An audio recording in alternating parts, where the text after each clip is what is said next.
जय हिंद, जय भीम, आदाब। आप देख रहे हैं जनसोच का एक खास कार्यक्रम आखिरी कतार, जिसमें हम जानने की कोशिश करते हैं अपने एक्सपर्ट से कि आखिर आज जो लोग आखिरी कतार में अपने आप को महसूस कर रहे हैं उनको आगे कैसे ला सकते हैं और आखिर उन पर ऐसी चीजें क्या हुई हैं वो अपने आप को आखिरी कतार में महसूस कर सकते हैं। जिस तरीके से आपको पता है कि कांग्रेस जनता पार्टी का प्रोटेस्ट चल रहा है, फिर उधर से फिर नीट एग्जाम का जो लीक हुआ है उसके ऊपर भी बहुत सारा बवाल चल रहा है। यहाँ तक कि कांग्रेस जनता पार्टी शिक्षा मंत्री यानी धर्मेंद्र प्रधान का इस्तीफा तक मांगने के लिए तैयार है और उसका 5 दिन का अल्टीमेटम भी कांग्रेस जनता पार्टी ने दिया है। आज हम जानने की कोशिश करेंगे कि नीट एग्जाम जो लीक हुआ है, क्या वो वाहिद अकेला एग्जाम ऐसा है जो लीक हुआ है, और जो और एग्जाम लीक हुए हैं उनके पीछे क्या मंशा रही है? क्या हमारे देश में जो नीट हो या फिर और एग्जाम हो लीक जो हो रहे हैं वो एक चलन चल चुका है या फिर कोई और वजह है? सरकार जिम्मेदार है, कोई और जिम्मेदार है? इन सारी चीजों को जानने की कोशिश करेंगे। हमारे साथ बात करने के लिए डॉक्टर साजिद साहब मौजूद हैं, जो कि इस्लामी स्कॉलर हैं और लेखक भी हैं, किताबें लिखते हैं अपनी और वक्त वक्त पर अपने बयान भी देते हैं और अपनी राय रखते हैं। हमारे साथ मौजूद है। बहुत बहुत स्वागत है डॉक्टर साजिद साहब। शुक्रिया। मेरा पहला सवाल यही है कि नीट 2026 शुरू हुआ, बच्चों ने परीक्षा दी, अचानक से फिर एक चीज आती है कि ये पेपर लीक हो गया। इसको किस तरीके से बच्चों के ऊपर असर पड़ा होगा और आखिर क्या उनके लोगों के ऊपर बीती होगी? आप पेपर लीक होने की सिर्फ 2026 की ही बात ना करें। पेपर कई बार लीक हुए। राजस्थान में पेपर लीक हुए, यूपी में पेपर लीक हुए, बिहार में पेपर लीक हुए और भी कई जगहों पर पेपर लीक होते रहे। पेपर लीक अगर एक बार हो, किसी एक जगह हो, तो समझ में आता है कि कोई दिक्कत आ गई होगी या कोई परेशानियां आ गई होगी इस तरह से। लेकिन अगर बार बार हो और कई एक स्टेट में ऐसा हो रहा हो तो सवाल तो व्यवस्था पर उठना ही चाहिए, तो डेफिनेटली उठेगा। इसके लिए जिम्मेदार गवर्नमेंट भी है, एग्जाम कमीशन भी है और उसके बाद में पूरा इंटायर सिस्टम है। पेपर लीक हुआ, बच्चों ने बड़ी मेहनत के साथ पेपर दिया, वो लीक हो गया। उस वक्त जो मेंटल स्टेट रहता है, जो परेशानियां रहती है, मैं उसके बारे में जानना चाह रहा हूँ। और जो बार बार लीक हो रहा है वो समस्या क्या है? बच्चों को देखिए, आर्थिक प्रॉब्लम उससे आते हैं। उन्होंने जो अपना टाइम लगा करके ट्रैवल करके एग्जाम्स दिए हैं वो टाइम उनका वेस्ट हुआ। उसके बाद में कई बच्चे हताशा में अपनी जान भी दे देते हैं। अभी इस एग्जाम के पेपर लीक होने से 6 लोगों की ने सुसाइड की, उनकी लाइफ लॉस हुई। और व्यवस्था का भी नुकसान होता है। इससे व्यवस्था का नुकसान ये होता है कि पब्लिक ट्रस्ट उठ जाता है, बच्चों के भरोसे उठ जाते हैं ऐसे एग्जामिंग सिस्टम से। एजुकेशन सिस्टम हिल जाता है। जो प्राइवेट चाहे कोचिंग सेंटर्स हो या स्कूल हो, उनको भी लगता है कि अब कुछ होने का नहीं। जब बार बार एग्जाम ही लीक हो जाए, पेपर ही लीक हो जाए, तो बच्चे आखिर क्या करेंगे? मान लीजिए एक आदमी मिडिल क्लास से आ रहा है, 1000 रुपये दे करके फॉर्म भरा है, 5000 दे करके वो सफर करके एग्जाम देने आ रहा है। एक तो एग्जाम सेंटर का इस वक्त इतना ज्यादा टंटारा हो जाता है कि मान लो बिहार का लड़का है, उसको कश्मीर में भेज दिया जाता है। उसको पहुंचने के लिए 5000 चाहिए, उसका 5000 ये खर्चा, फिर पेपर में जो उसने लगाया फीस, वो भी सारा। इन सारी चीजों की जवाबदेही गवर्नमेंट की होनी चाहिए कि आखिर बच्चे का जो टाइम लॉस हुआ, उसका फाइनेंशियल जो लॉस हुआ, उसने फॉर्म भरने में जो उसकी भरपाई कौन करेगा? लेकिन ये जो पेपर लीक है उसके जिम्मेदार किसको मानेंगे आप? तीनों सरकार को, गवर्नमेंट को भी, एजेंसियां हैं या भ्रष्ट जो तंत्र चल रहा है? तीनों। और तीनों में दो सबसे ज्यादा। भ्रष्ट तंत्र का क्या है? अगर कोई करप्टेड आदमी है या चोर को आप चोरी का अगर चांस नहीं देंगे तो चोरी कहां से कर पाएगा? चोरी कहां से कर पाएगा? अगर उसको रास्ता ना दे तो कैसे चोरी कर पाएगा? मतलब अपना लूज पॉइंट नहीं छोड़ा। बिल्कुल, गवर्नमेंट ने इतने स्ट्रिक्ट रूल्स नहीं बना पाए या रूल्स बनाए और उनको फॉलो अप की तरफ नहीं ला पाए। ऐसे लोग नहीं लाए जो उनके रूल को फॉलो कर सके। और एग्जाम कमीशन जो आया, एक तो एग्जाम कमीशन या तो वो पोस्ट वो चीजें डिजर्व नहीं करता था जहां वो बैठा दिया गया है। प्राइवेसी, हम लोग स्कूल का एग्जाम कराते हैं, सुबह 15 मिनट पहले पेपर प्रिंट होता है। कुछ टीचर को पता नहीं होता कि कौन सा क्वेश्चन आया, कौन सा रिजेक्ट हुआ। इतने बड़े सिस्टम का पेपर कैसे लीक हो जाता है? वो भी पूरा क्वेश्चन लीक हो जाता है। अच्छा, तो ये जो पूरा क्वेश्चन पेपर लीक की बात चल रही है, ये नीट ही नहीं, कई सारे उसमें चीजें, कई सारे में है। यूपीएससी के पेपर्स लीक हुए, यूपीएससी जैसे टफेस्ट एग्जाम के पेपर लीक हो जाते हैं, बताइए। बिहार में दरोगा का एग्जाम लीक हो गया, यूपी में भी कई सारे हो रहे हैं, दिल्ली में भी कई सारे, ये यूपी में हुआ, दिल्ली में हुआ, राजस्थान में हुआ। ये जो पेपर लीक से ईमानदार छात्र जो है, मतलब जो मेहनत से अपनी मेहनत करते हैं, और जो मेहनत करते हैं छात्र, और जो लगातार कोशिश करते हैं गरीबी से निकल करके अपने आप को सही तरीके से नौकरी के जरिए ऊपर लाने की, कुछ समाज सेवा के तौर पर चाहते हैं कि हम लोग अगर इंस्पेक्टर बनेंगे, डॉक्टर बनेंगे, समाज सेवा करेंगे। बिल्कुल। कुछ लोग ये चाहते हैं कि अगर हम लोग सरकारी नौकरी में पाएंगे तो हमारी जो आर्थिक स्थिति है वो सुधर जाए। लेकिन होता क्या है कि आर्थिक स्थिति सुधरना और समाज सेवा करना, वो सारी की सारी चीजें पेपर चल जाता। तो क्या वो जो बच्चे भरोसा रखते हैं और जो मेहनत करने के बाद आते, पेपर लीक के बाद में उनका क्या होता है? पेपर लीक के बाद ऐसे में अक्सर बच्चे हिम्मत हार करके बैठ जाते हैं। रिपोर्ट तो कम आते हैं ना गवर्नमेंट के यहाँ, रिपोर्ट अखबारों में रिपोर्ट तो जानबूझ करके गवर्नमेंट रिड्यूस कर देती है। ये तो 6 की रिपोर्ट आएगी सुसाइड कर लिया, ऐसे न जाने कितने बच्चे होंगे जो सुसाइड कर लिए होंगे। फिर उनके पास कोई रास्ता नहीं रह जाता है। शाहरुख के ये देखो, बच्चे इतनी मेहनत से करके 5-5, 6-6 साल तक, 12 के बाद बच्चे अगर तैयारी कर रहे हैं, +2 के बाद में नीट की तैयारी कर रहे हैं, उन्होंने अपना दूसरा चांस खत्म कर दिया है लाइफ में।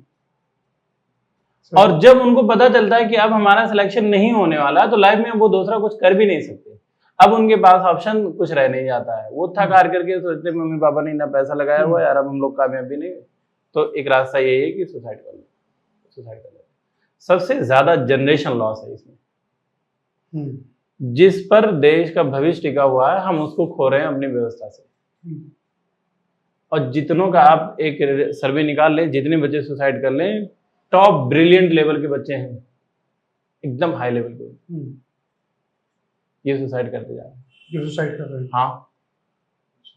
जितने सुसाइड करने वाले बच्चे, आप उनका एक रेशियो अगर निकाले, एक सर्वे निकाले, तो सारे के सारे नेक्स्ट जीनियस लेवल के लोग मिलेंगे। सारे जो देश अपने ये जो खूबियां, ये हाँ, जितनी खूबियां डायमंड्स है देश के, वो हाँ, वो सब दबते जा रहे हैं, खाली एक करप्ट व्यवस्था की वजह से। करप्ट, अच्छा, ये जो करप्ट लोग हैं, जितने भी करप्ट लोग हैं जो पेपर लीक करते हैं, सरकार का उनको डर नहीं, कानून का उनको डर नहीं। अक्सर तो पॉलिटिकल पार्टियों से जुड़े हुए लोग, पॉलिटिकल पार्टी से जुड़े हुए लोग, आप खुल करके कह रहे हैं। तो इन अधिकारियों, कर्मचारी जो ये लीक कर रहे हैं, क्योंकि आपके यहाँ पर क्या है, आपके गार्ड और जो सुरक्षा कर्मी, उसके अगर उनको पता नहीं हो तो बाहर वाले को पता नहीं चलेगा। बिल्कुल, क्योंकि लीक जो चीजें होंगी पहले आप ही यहाँ से, सुरक्षा कर्मी है, अधिकारी, कर्मचारी है, ये लीक तो हो जाती है चीजें। तो सरकार या जो तंत्र है, उसको किस तरीके से कदम उठानी चाहिए?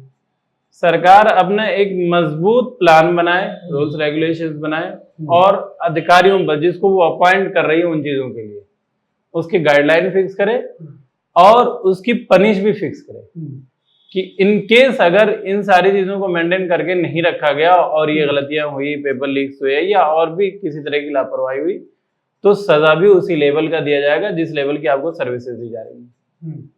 हाई लेवल की सैलरी मिलती है, बढ़िया सिक्योरिटी मिलती है, अच्छी सर्विसेज मिलती है, रहने के घर मिलते हैं, गार्ड्स मिलते हैं, सारी चीजें मिलती है। तो अगर इस तरह की कोई चीज पैदा हो जाती है तो गवर्नमेंट को चाहिए कि सजा भी उसी लेवल का रखे, नौकरियों को बर्खास्त करे और लीगल फॉर्म में आकर के कॉन्स्टिट्यूशनली उनका ट्रायल चला करके फिर उनको कस्टडी या जेल या जो भी प्रोसीजर हो रहा है उनको दे। ऐसी सजा दे जो इब्रतनाक हो, क्या कि आगे आने वाली जनरेशन में या आगे इस पोस्ट पर आने वाला आदमी इस तरह की हरकत ना कर सके। वो अवेयर रहे कि अगर हमारे हाथ से पेपर लीक हुआ या इस तरह की समस्याएं उत्पन्न हुई तो फिर हमें वही सजा भुगतना है जो सामने वाला भुगत रहा है, जो सामने वाला। हाँ, बिल्कुल सख्ती से इस पर कदम उठाना चाहिए गवर्नमेंट को। अगर कदम नहीं उठाया तो आने वाले दिनों के साथ में बच्चे तो जा ही रहे, अच्छा उनको बैठे हुए पता नहीं चलता, लगता है कि बच्चे ऐसे यूं ही मर गए, हो गया। उनका जब अपना जाएगा ना तब एहसास होता है। अच्छा, जिस तरीके से काफी टाइम से पेपर लीक चलते हुए आ रहे हैं, ठीक है, पेपर लीक होता है, दोबारा कराते हैं, फिर पेपर लीक होता है, फिर दोबारा कराने की कोशिश करते हैं, फिर किसी बच्चे को अपनी कॉपी अगर दोबारा रीचेक करानी है तो पैसे ज्यादा देने पड़ते हैं। जो पेपर लीक बार बार हो रहा है, तो क्या युवाओं का सरकार से, सरकार की सुरक्षा से जो विश्वास है, जो भरोसा है, क्या वो उठ रहा है? बिल्कुल उठ रहा है। अगर भरोसा नहीं उठता तो कांग्रेस जनता पार्टी आती ही नहीं, ये भरोसे ही उठना है। अभी सीबीएसई को एक लड़के ने चैलेंज किया है, कोड घसीट दिया, फ्रंट पेज किसी और का है और इंटरनल पेज किसी और का है। अब सीबीएसई जैसी संस्थाएं बिक गई, बताइए। अच्छा, एक चीज हो कि कोचिंग सेंटर जब भी कभी रिजल्ट आता तो उनका 100% रिजल्ट आता है। कोचिंग सेंटर तो किसी का 98 है, किसी का 95 है, किसी का टॉप 5 इस वक्त तो इंडिया में कोचिंग सेंटर्स पे मैक्सिमम फ्रॉड चल रहा है। किस तरीके एक ही लड़का टॉपर है और उसी की तस्वीरें सारे लोग लगा करके घूमते हैं। नहीं, मतलब ऐसे कैसे लगा लेंगे? हाँ, लगा देंगे। मान लीजिए कोटा बहुत पुरानी जगह, कोटा में ज्यादातर लोग कोचिंग के लिए जाते हैं, तो कोचिंग में एक ही लड़के कोटा में कैसे लग जाए? लगता है। हमने तो, मैं कई पोस्टर्स ऐसे दिखा सकता हूँ, रिसेंटली मेरे पास, मतलब मेरा लैपटॉप नहीं तो मैं दिखाता, एक ही बच्चा जिसका फोटो दृष्टि लगा रहा है, उसी के खान सर लगा रहे हैं, उसी के और कोचिंग सेंटर वाले लगा रहे हैं, उसी के नेतू मैम लगा रहे हैं, उसी के कोई, इस तरह से बहुत होता है। मैंने तो ये एग्जांपल्स में कह दिए, लेकिन और भी कई कोचिंग सेंटर। ऐसा तो नहीं होता कि ये बहुत बड़ा आज के टाइम में बिजनेस चल रहा है? बिल्कुल चल रहा है बिजनेस, तो लेकिन बिजनेस, कुछ लोग ये मिलकर के पेपर लीक करा लेते हैं। ऐसा भी हो सकता है। अभी पेपर लीक की रिपोर्ट जो द हिंदू में पब्लिश हुई है, लगभग 5-7 दिन पहले की बात है, या 4 या 5 तारीख की बात है, 4-5 तारीख में रिपोर्ट में, उनमें वो बच्चा जिसके लिए पेपर लीक किया गया था, वो बच्चा, उसका रिलेशन एक ऐसे आदमी से जिसका गहरा संबंध एक बीजेपी लीडर से, तो एक चैन ऐसे मिलता हुआ चला गया। अच्छा, मैं किसी स्पेसिफिक पार्टी को मैं नहीं कहना चाहता, लेकिन ये है कि बीजेपी आज के टाइम में सत्ता में हाँ, तो सवाल तो सत्ता से होना चाहिए। अच्छा, जिस तरह ये तार वो मिले हैं बीजेपी नेता से, अगर ऐसे ही लीक करने वाले के मिल जाते किसी मुस्लिम से या दलित से, तो उसका कनेक्शन फिर पाकिस्तान से मिल जाता। मीडिया तो फर्स्ट में पहले उसको कह देती कि ये पाकिस्तानी और आतंकवादी है, बाद में देखा जाता क्या होता। सरकार का रवैया क्या रहता है? सरकार का रवैया सिंपल है, सरकार तो आकर के कह देती ना कि पहचान लो इन दाढ़ी वालों को या कुर्ते वालों को, क्योंकि अभी मोदी जी हमारे स्टेटमेंट दे चुके हैं कि कपड़े से पहचानो। सरकार का क्या, सरकार का तो वन साइडेड रवैया आज 2014 से ही चल रहा है, 12 साल हो गए उसका वन साइडेड रवैया। आपको दलित होना और मुस्लिम होना बहुत आपके लिए गलत काम कर रहे हैं, कहीं गवर्नमेंट की नजर में ये गलत है। गवर्नमेंट ये सोच रही है कि मतलब मुसलमान होना है तो मतलब दलित होना है, तो या दलित होना तो देश विरोधी है। कपड़े से पहचानते आप समझ नहीं पा रहे हैं, बताइए। राजा अपनी प्रजा को कपड़ों से पहचानना, देश का प्रधानमंत्री कपड़े से पहचानना। अगर कोई मुसलमान इसमें इन्वॉल्व पाया जाए तो आप देख लें, कभी अल्लाह ना करे ऐसा हो, लेकिन अगर फ्यूचर में कभी ऐसा हुआ तो सबसे पहले उसमें चलेगा मुस्लिम परीक्षा माफिया चल जाएगा, और उसके बाद धीरे से उसका एक कोई टेररिस्ट से जोड़ देंगे। परीक्षा जिहाद, रिजल्ट जिहाद, कोचिंग जिहाद। अभी वो खान सर के साथ अभी मामला हुआ नहीं, अब तक उसका नाम कोई नहीं जानता था आदमी। अभी थोड़ा सा मामला हुआ, उसका पता नहीं क्या फजल खान क्या नाम होकर के आ गया, फैसल खान। अभी मुझे लग रहा है कि वो खान को भी नहीं पता होगा कि मेरा नाम फैसल खान है। ऐसा चल रहा है, क्योंकि कहते हैं कि दुनिया का सबसे बड़ा एजुकेशन। हाँ बिल्कुल, एजुकेशनल चैनल तो उसका पूरी दुनिया का सबसे बड़ा चैनल। इसमें आप, अच्छा, एक, क्योंकि हमारी डिबेट भी एजुकेशन को लेकर गई है, तो मेरा सवाल ये है कि जिस तरीके से जनरल ओम कश्यप ने कहा कि 2 करोड़ की ये यूट्यूब वाले टीचर, ठीक है, उसके बाद में खान सर और कई सारे लोगों ने इस पर टिप्पणी की, जनरल कश्यप को सुनाया और वीडियो उनको मतलब कि रिप्लाई दिया, ये कहे कि रोस्ट किया। उसके बाद में अंजना कश्यप ने सारे टीचरों पर 2 करोड़ रुपए का मानहानि का दावा ठोका। इस चीज को साइड रखते हैं, जो खबर कल हो, क्या खान साहब के ऊपर जो कार्रवाई चल रही है, तो क्या अंजना का बदला है? नहीं कहा जा सकता इन सब बातों को। कोचिंग सेंटर्स के अपने क्या विवाद हैं, क्या मामला हैं अलग है, और खान सर पर क्या आरोप लगे या क्या प्रति आरोप है, ये एक जांच का विषय है, देखा जाना चाहिए।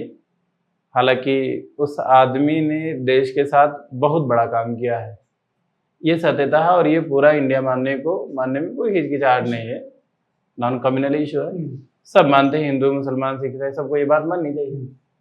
कितने उस आदमी ने तैयार किए, इंस्पेक्टर, दरोगा, IAS, PCS, तो उसने देश हित में बहुत बड़ा काम किया हुआ है। अब अगर उसको मुसलमान खान नाम होने की अगर सजा दी जाए तो मुझे लगता है ये ठीक बात नहीं है, और आदमी अगर सफाई दे रहा है, अपनी बात कह रहा है, तो एक्सप्लेन कर रहा है, तो एक्सप्लेन भी गवर्नमेंट को मान लेना चाहिए। नहीं, मेरा सवाल सिर्फ ये है कि अंजना ओम कश्यप का वो बयान, ठीक, अंजना ओम उस कश्यप बयान के बाद में कोचिंग सेंटर पर हमला, उस हमले के बाद में खान सर की गार्ड का गोली चलाना, उसके बाद में खान सर पर एफआईआर होना, वो भी धारा बीएनएस की धारा 109 में, 109, जिसमें वो 10 तो साल की सजा है, हाँ, जिसमें कि अगर आपको तो नॉन कॉग्निजेबल बिल है ना, वो तो नॉन कॉग्निजेबल है। ठीक है, उस इतनी बड़ी साजिश, क्या कोई एक तरीके से एजुकेशन के ऊपर हमला कहेंगे, या फिर ये जो कोचिंग जो फ्री वाली कोचिंग चल रही है, हाँ, ये हर जगह हमने खान सर का भी और कुछ लोगों से भी यही सुना है कि खान सर की जो फीस है बहुत कम रहती है, बहुत कम रहती है। हाँ, तो जो एजुकेशन माफिया हैं उन लोगों का इसमें कुछ रोल हो सकता है? बिल्कुल हो सकता है, एजुकेशन माफिया का बहुत बड़ा रोल हो सकता है इसमें, क्योंकि अच्छे खासे पैसे लिए जाते हैं, कई लाख रुपए ले लिए जाते हैं ये IAS, PCS, सिविल सर्विसेज वगैरह की एग्जाम की तैयारी के लिए, और वो आदमी 200-300 रुपए महीने की फीस में पढ़ा रहा है, तो एजुकेशन माफिया का बिल्कुल इसमें रोल हो सकता है। एक दूसरी बात ये कि इसमें गवर्नमेंट भी दूसरी साइड से इन्वॉल्व हो सकती है कि एक मुस्लिम चेहरा होकर के इस तरह से न बड़ा बनना, ऐसा हो सकता है, पॉसिबिलिटी है, वैसे जांच के बाद ही कोई चीजें क्लियर की जा सकती है। और तीसरी बात, जो अंजना ओम कश्यप का जहां तक रहा, तो अंजना ओम कश्यप का नाम लेना ही ठीक नहीं, उससे पे मतलब वो इस लायक नहीं की बात की जाए क्या उस पे, इंडिया के मेन स्ट्रीम पर किसी पर भी वो नहीं इस लायक है कि उन पे बातें की जाए अपना टाइम खराब करने के बाद। कुछ लोग हैं जैसे संदीप चौधरी हैं, कुछ लोग हैं अच्छे जो मैंने स्ट्रीम में रह करके काम करते हैं। बड़ा ये जो 2000 के नोट में जो लोग चिप लगा करके घूमते थे, उनकी क्या ही बात है। नहीं, वो संदीप चौधरी जो आजकल काम कर रहे हैं, वो थोड़ा नहीं बहुत कुछ हाँ, कुछ लोग होंगे जैसे 100 में एक आध लोगों को, बात अलग है, पत्थरों में एक नग है। हाँ, पत्थरों में एक नग होने का अलग मसला है, लेकिन अंजना ओम कश्यप हो गई और उसके बाद में एक आदमी 24 पे आता है और फिर रिपब्लिक इंडिया पे आता है, तो ये इंडिया के मेन स्ट्रीम मीडिया पर ना बात की जाए तो ठीक है क्या। अंजना ओम कश्यप जैसे लोग खाली उसने अपना एक मरतबा अपने किसी चैनल में उसने अपना नाम बताया था कि मैं अंजना ओम मोदी, तो अब क्या ही कर सकते हैं, वो कोई नहीं, इसलिए टंग हो जाती है। खैर, हमारे साथ थे डॉक्टर साजिद साहब, आपका बहुत बहुत शुक्रिया हमें वक्त देने के लिए। और जो चीज़ें आपने नीट एग्जाम लीक हुआ और उसके बाद में जो उससे पहले भी कई सारे एग्जाम लीक हुए, और नीट का अब 21 जून को उन्होंने बताया है कि दोबारा 21 जून को दूसरा पेपर यानी एग्जाम होगा, फिर बच्चे दोबारा से मेहनत करेंगे और उसको भी पता नहीं है कि उसकी सुरक्षा उस पेपर की किस तरीके से की जाएगी। हालांकि बताया जा रहा है कि उसके लिए वायुसेना आएगी और वायुसेना उसका इंतजाम करेगी। अच्छा, मुझे बता दें, वायुसेना के आने से चीजें क्या बदल जाएंगी? सवाल अराइविंग सिस्टम पे नहीं है कि पेपर कैसे लाया जा रहा है, सवाल पेपर लीक होने का है, सवाल रास्ते में थोड़ी लीक हो रहा है, सवाल तो पेपर आपका 15 तारीख को है और यहाँ 1 तारीख को पेपर लीक पड़ा हुआ है, यानी 14 दिन पहले, 12 दिन पहले, हफ्ता दिन पहले। तो हफ्ता दिन से क्या वायुसेना अपने हाथ में रखेगी? वो कोई सवाल नहीं, अराइविंग का सवाल ही नहीं है, सवाल सिक्योरिटी का है। उसमें गवर्नमेंट के लिए, अगर गवर्नमेंट के पास ऐसे एक्सपर्ट ना हो तो मैं एक राय दे दूं कि गवर्नमेंट को ये चाहिए कि जिन जिन परीक्षा सेंटरों पर एग्जाम्स होने हैं, एग्जाम सेंटर्स पर, उन एग्जाम सेंटर्स के मेल आईडी रखें, पेपर से जस्ट 15 मिनट 20 मिनट या जैसे जितने बच्चे बैठे हों उस हिसाब से एक टाइम मेंटेन करके जस्ट 10 मिनट पहले उस PDF फाइल का ओपन अलाउ कर दे, और बढ़िया उसके पास नेटवर्क हो, नेट का सैटेलाइट सिस्टम, कि मान लीजिए 10 बजे से पेपर शुरू होना है तो 9:51 पे ही वो PDF फाइल खुले, उससे पहले ना खुले, कोड वैलिड करे, और हाई स्पीड प्रिंटर मशीन लगाए कि इधर मारे और 10,000 पेपर 1 मिनट के अंदर प्रिंट हो जाए। ऐसी टेक्निकल मशीनें हैं, कोई बड़ी बात नहीं है, पॉसिबल है, लगाए और एकदम हाई सिक्योर लोग वहां अपने लगाए कि जैसे यूं पेपर प्रिंट हो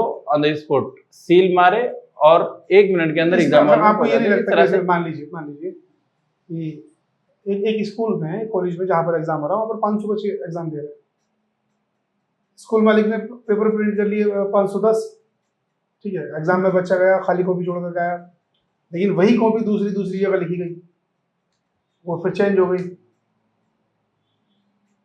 ये भी तो हो सकता है ना, ये तो हो सकता है, बिल्कुल ऐसा हो सकता है, लेकिन जब आपके पास सिक्योरिटी है, वहां गार्ड्स मौजूद हैं, कलेक्शन करने वाले लोग मौजूद हैं, तो ऐसी पॉसिबिलिटी बहुत कम है।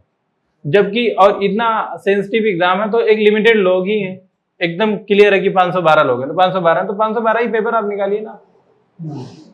और अगर मान लीजिए कोई बच्चा एब्सेंट है तो तुरंत जिम्मेदार टीम को उठा करके वो पेपर सौंपी जाए कि भाई ये बच्चा एब्सेंट है और ये पेपर आप इसको टेयर आउट कीजिए, रिजेक्ट कर दीजिए। बिल्कुल। तुरंत बात। चलिए, हमसे बात करने के लिए बहुत बहुत शुक्रिया। शुक्रिया साजिद साहब हमारे साथ थे, डॉक्टर साजिद साहब, जो कि इस्लामिक स्कॉलर हैं, डॉक्टर हैं और लेखक भी हैं। वक्त वक्त पर अपने लेख इनके आते रहते हैं और चीज़ें अपनी पारदर्शिता के तौर पर भी बताते रहते हैं। मुखर होकर के समाज की चीज़ें जनता के सामने रखते हैं और लोगों को बताने की कोशिश करते हैं कि इस वक्त क्या चीज़ें चल रही है। खैर, आपने जो भी हमारे इंटरव्यू में आज चीज़ें देखी हैं, जो समझी हैं, उसको आप किस तरीके से कितनी हद तक उस चीज़ को समझ पाएँ, वो आप हमें कमेंट बॉक्स में बताते चलें। और आने वाले वक्त में हम किस तरीके से और चीज़ें बढ़ाएं आगे, वो भी आप हमें कमेंट बॉक्स में बता सकते हैं। वीडियो को शेयर कर सकते हैं, वीडियो को लाइक कर सकते हैं और चैनल को सब्सक्राइब करना ना भूलें, ताकि हम आने वाले वक्त में आपकी और आपके आसपास के लोगों की आवाज़ बन सके। आप देख रहे थे जनसोच। बहुत बहुत शुक्रिया।